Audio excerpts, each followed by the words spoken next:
Tired of pushing coaches. I want to see the world. The other engines shed. He was a kind little engine and felt sorry for Thomas. I've got some trucks to take home tomorrow. If you take them instead of me, I'll push coaches in the yard. Thank you, said Thomas. That will be nice. Next morning, Edward and Thomas asked their drivers, and when they said yes, Thomas ran off happily to find trucks.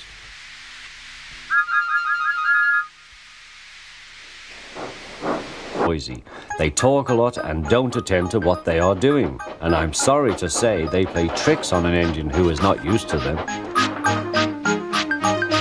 Edward knew all about trucks. He warned Thomas to be careful. Listen.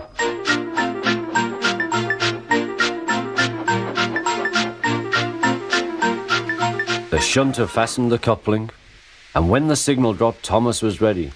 The guard blew his whistle. Peep, peep, answered Thomas, and started off. But the trucks weren't ready. Oh, oh, oh, they screamed, wait, Thomas, wait. But Thomas wouldn't wait. Come on, he puffed. All right, don't fuss, all right, don't fuss, grumbled the trucks.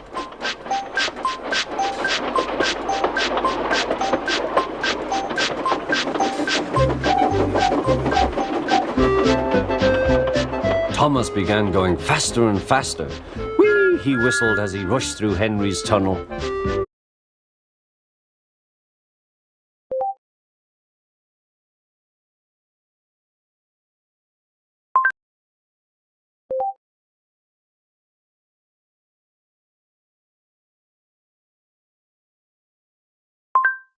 This is why I made this video.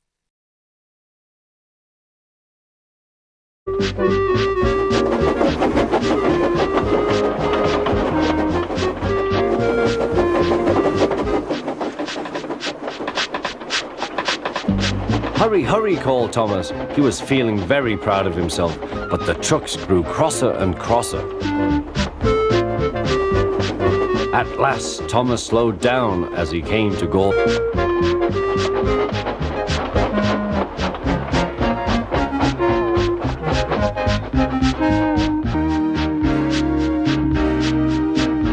He began to put on the brakes. We're stopping, called Thomas.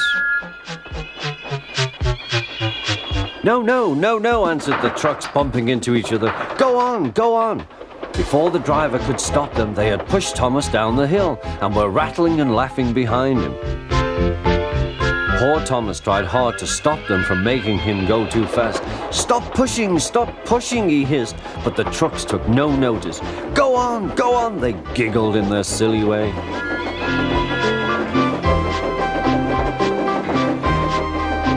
There's the station. Oh dear, what shall I do? He cried. He rattled straight through and swerved into the goods yard. Thomas shut his eyes. I must stop.